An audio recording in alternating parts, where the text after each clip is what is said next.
The fourth year of Ryu's life became one of the most important turning points in his future. His chakra control improved rapidly beyond ordinary children. Even experienced clan members were surprised by his growth speed. With the special chakra conducting shirt gifted by his grandfather, Ryu trained every single day. The clothing constantly stimulated his chakra channels and strengthened his control. At the same time, his sensory abilities also expanded. He could already feel chakra signatures from more than 100 meters away. But large chakra reserves nearby interfered with his senses and blurred distant targets. It took months of constant practice before he learned how to filter stronger chakra sources. And while his training advanced, the atmosphere around the village slowly became darker. The Nara clan believed Shinobi had to understand death from childhood. Future assassins and strategists were raised with harsh realism. Children learned that war and death were natural parts of life. Unlike academy students, clan heirs were mentally prepared from an early age. Ryu quickly adapted to the lessons, thanks to memories from his previous life.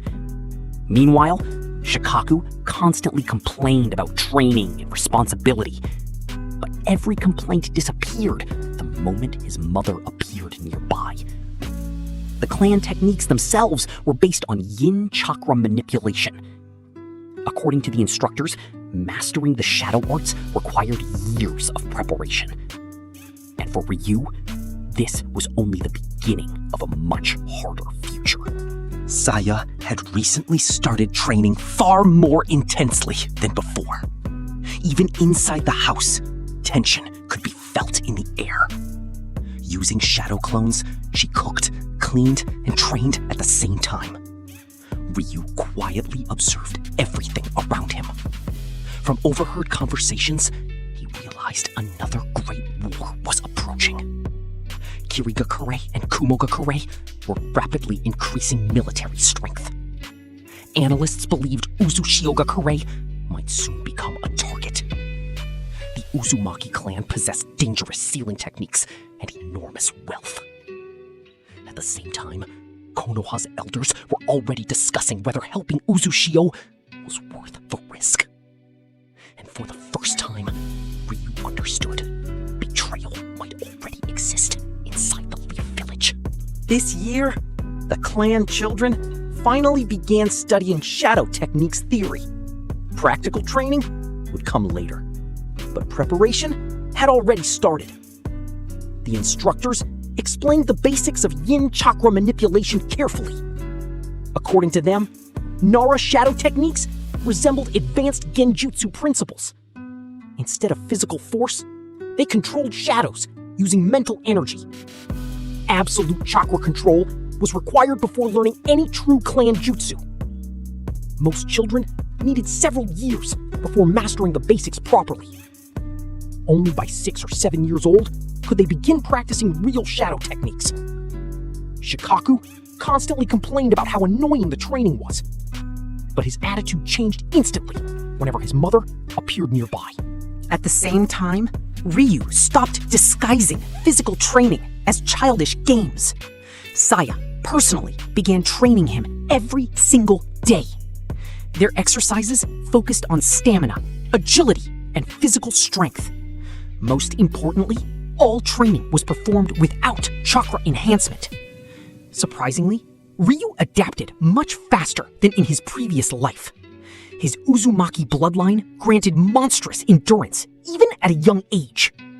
But as his body adapted, Saya increased the intensity further and further. Soon, Ryu began eating nearly twice as much as before. Fortunately, Saya happily cooked more food using shadow clones constantly. Watching her work made Ryu desperately want to learn Bunshin techniques himself. One evening, Ryu accidentally overheard an important conversation. The discussion involved senior Uzushiogakure and Konoha military matters. According to intelligence reports, Kirigakure and Kumogakure were mobilizing forces rapidly. Border garrisons continued growing larger every week. Analysts believed another great shinobi war was approaching very soon. More importantly, Uzushiogakure itself might become the first target. The Uzumaki clan possessed sealing arts feared by every great nation. Their wealth, artifacts, and forbidden techniques attracted dangerous attention. Some Konoha elders already questioned whether helping Uzushio was worthwhile. To Ryu, it sounded dangerously close to betrayal. The conversation only became worse from there. Danzo and his organization had apparently begun moving in secret as well. Certain people inside Konoha wanted access to Uzumaki knowledge and treasures. Others simply wished to weaken future enemies before open war began. Listening silently from the shadows, Ryu understood something terrifying. Uzushiogakura's future destruction was no longer just history from the manga.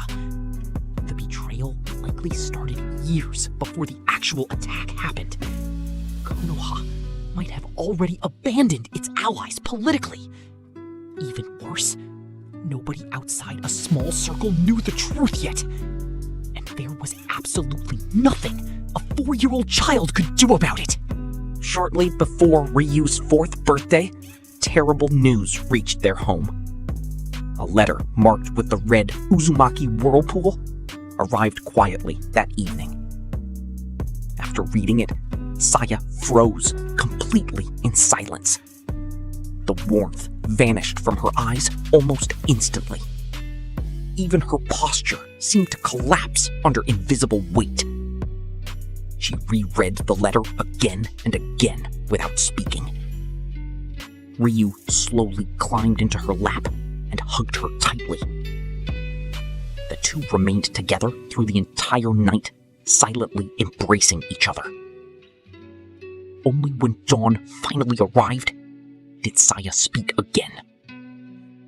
As soon as Ryu turned 4, they would travel to visit his other grandfather. At last, the day of departure finally arrived.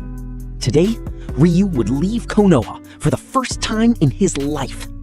Saya carefully prepared everything needed for the long journey ahead. Ryu himself had already gathered his own equipment proudly. The kunai and shuriken gifted to him were packed carefully. He also brought the special chakra-conducting shirt from grandfather. A small field medic kit rested beside his other belongings. Inside the Nara clan, such gifts for children were considered perfectly normal. Weapons and survival tools mattered more than ordinary toys here. Only the old shogi board sitting quietly nearby reminded him he was still a child. Despite being a clan of assassins and strategists, the Nara trained children wisely. From a young age, future shinobi learned how cruel the world truly was. Death was treated as a natural part of life itself. Just like predators fighting over territory in nature, shinobi fought to survive. Children were mentally prepared for loss, killing, and war early on. Ryu respected that philosophy far more than blind idealism. In his opinion, unrealistic dreams about eternal peace only created weakness. Many famous shinobi grew obsessed with changing the world itself. But to Ryu, wars were deeply connected to the balance of power. Destroying that balance recklessly could easily create even worse disasters. Ryu, are you ready yet? Yes, Kacchan, I'm completely ready! After checking his equipment one final time, Ryu rushed outside quickly. Their home stood near the outer section of the Nara compound. Before leaving, Saya activated the protective barrier around the house. Then, she knelt slightly beside her son and spoke seriously. For the first time, she explained exactly where they were going. They would travel through the land of fire, toward Uzushiogakure no Sato. That was where Ryu's Uzumaki grandfather lived. every single word she said. Unlike ordinary children, he fully understood how dangerous the outside world could be. And Saya could clearly see that seriousness in his eyes already. Listen carefully, Ryu-chan. Outside Konoha, the world is far more dangerous than you think. That is why Grandfather hired one escort team for us, and I personally hired a second team as additional protection. If something happens, they will defend us no matter what. But you must stay beside me at all times. Do not wander away even for a second. If strangers approach you, tell me immediately. And no matter what happens, trust my instructions completely. Understood? Yes, Kacchan. I understand everything. By the time the briefing ended, they had already reached the village gates, where their escorts stood waiting there as their escort team. Most of the Chunin looked ordinary at first glance. Only one Inuzuka clan member stood out because of his massive wolf-like dog. But the two Jonin immediately caught Ryu's attention. One possessed pale silver eyes without visible pupils. His black hair reflected blue beneath the sunlight. Ryu instantly recognized the famous Byakugan of the Hyuga clan. Beside him stood an incredibly beautiful red-haired woman carrying a massive sword. The amount of chakra radiating from her body was overwhelming. Good afternoon, Nara-san. My name is Yonshi Hyuga. This is Lin Li Senju. My team and I will serve as your escort during this mission. I will be acting as Mission Commander. Senju, the nearly extinct clan of Hashirama and Tobirama themselves. Ryu immediately understood why her chakra felt so enormous. For a moment, he stared at Lin Li in complete shock. I like him already. What's your name, little one? Ryu! Noticing his reaction, the beautiful Kunoichi laughed softly. She smiled warmly before winking playfully at him. Ryu instinctively smiled back and waved at her excitedly. That reaction only amused her even more. And Saya seemed slightly embarrassed by the interaction. But Lin Li clearly liked the fearless little boy already. Nice to meet you, Ryu-chan. Nice to meet you too, Lin Li-chan. I like you too. Lin Li burst into laughter after hearing his response. According to her, those were the words of a real man. Straightforward, honest, and without hesitation. Before the conversation could continue, Yanshi interrupted politely. Everything was prepared, and the mission needed to begin immediately. Saya confirmed they were ready to depart. Don't worry about us. I'll keep up perfectly fine. The Hyuga then asked an important question. Would they travel like ordinary civilians on foot? Or would they use true shinobi movement through the forests instead? Saya answered without even pausing to think. Don't worry about us. I'll keep up perfectly fine. The moment they started moving, Ryu realized how terrifying shinobi truly were. Saya leaped onto the rooftops with unbelievable speed. Everything around him blurred into streaks of color instantly. The village streets vanished beneath them within seconds. Even turning his head became completely useless at those speeds. Ryu clung tightly onto Saya's back like his life depended on it. His arms locked desperately around her neck for safety. Compared to this, normal travel felt painfully slow and weak. Within only a few minutes, they reached the main village gates. Ordinary civilians would have needed nearly 2 full hours. After a brief inspection of their travel papers, the gates finally opened. For the first time, Ryu officially left Konoha behind. The escort formation quickly reorganized outside the walls. Yanshi moved closer, while the Chunin formed a defensive perimeter around them. Before choosing their exact route, the Hyuga asked an important question. Did they prefer sleeping in towns, under proper roofs? Or would camping inside the forest be acceptable instead? Saya immediately looked toward Ryu for the answer. The little boy didn't hesitate even slightly before responding. Adventure had already completely taken over his imagination. The forest! Excellent. Then we will move west directly toward Khan, without stopping in settlements. The true nightmare began the moment they entered the forest. The trees of the Land of Fire looked impossibly gigantic. Their trunks resembled ancient towers stretching endlessly upward. The lowest branches stood nearly 20 meters above the ground. Soon the earth below looked terrifyingly distant. Every leap through the air made Ryu's stomach twist painfully. The feeling of falling returned over and over again with each jump. Only tremendous willpower stopped him from panicking completely. To avoid vomiting, he accelerated chakra circulation throughout his body desperately. Even then, the fear of heights nearly overwhelmed him several times. After several hours, Ryu slowly began adapting to the movement. The terrifying sensation became slightly easier to tolerate over time. Eventually, exhaustion finally overtook his small body completely. He closed his eyes tightly against Saya's shoulder. The constant stress and nervous tension drained all his remaining energy. Within minutes, he quietly fell asleep while they continued traveling. The entire first day passed without any major incidents. By evening, the squad finally stopped inside a forest clearing. Compared to ordinary wilderness, the forests of the Land of Fire looked strangely perfect. Almost as if someone had artificially created the entire forest by hand. For the night, Saya brought a large 2-person tent with her. Thanks to ceiling scrolls, setting it up took only seconds. The Chunin nearby watched with visible envy. Most of them were forced to sleep in ordinary sleeping bags. Meanwhile, Saya casually created a comfortable shelter instantly. After speaking quietly with Linley for a moment, she invited the Senju Kunoichi inside. The tent turned out surprisingly spacious despite its size. 2 futons were placed beside each other inside comfortably. Ryu was positioned safely between both women before bedtime.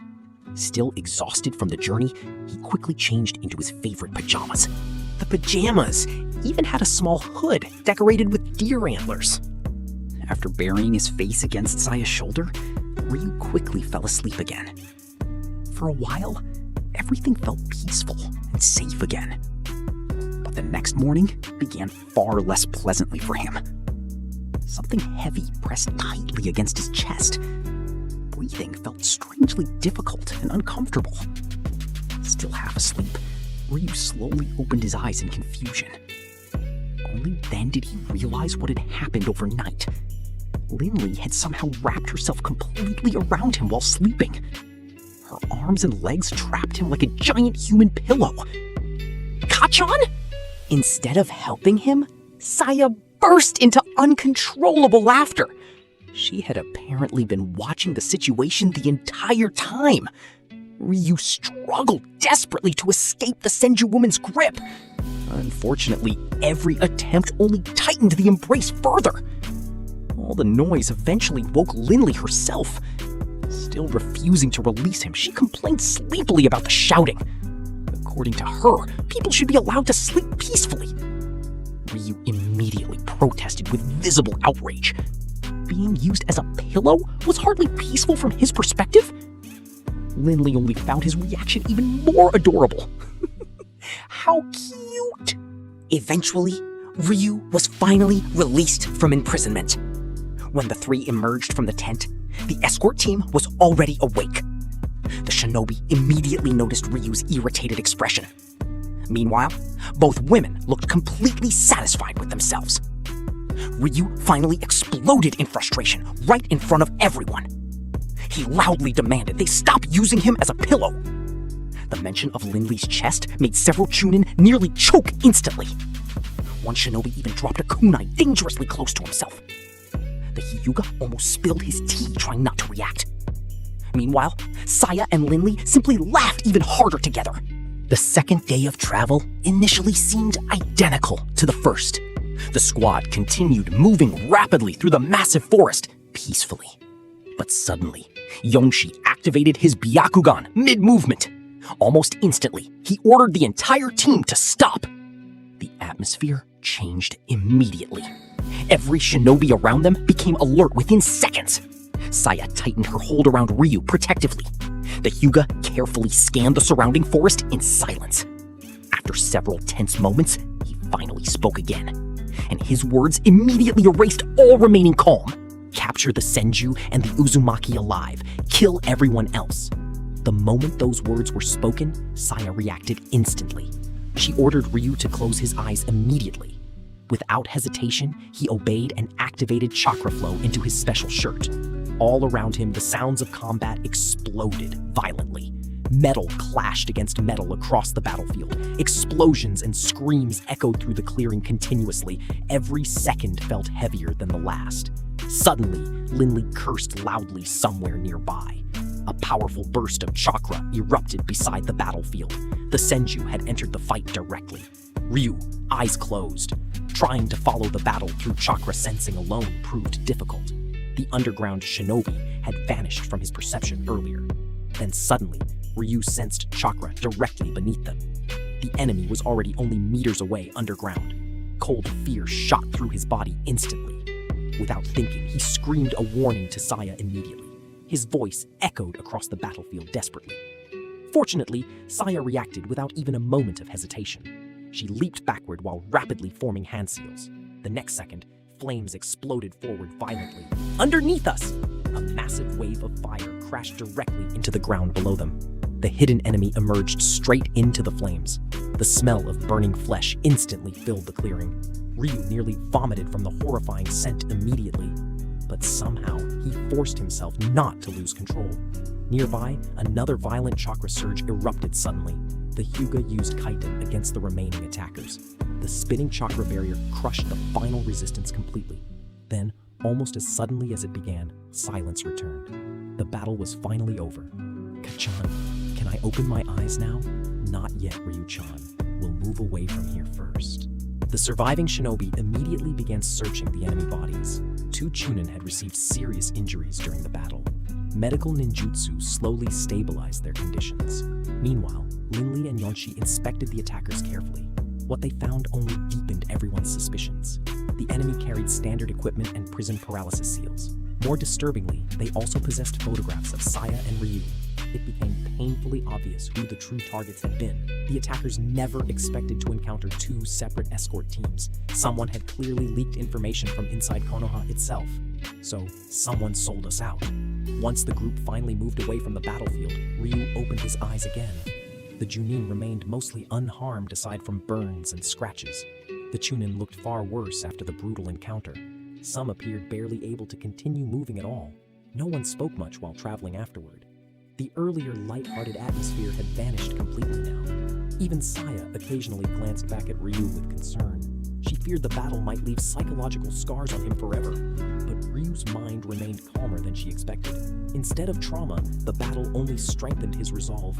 In this world, only the strong could protect what truly mattered.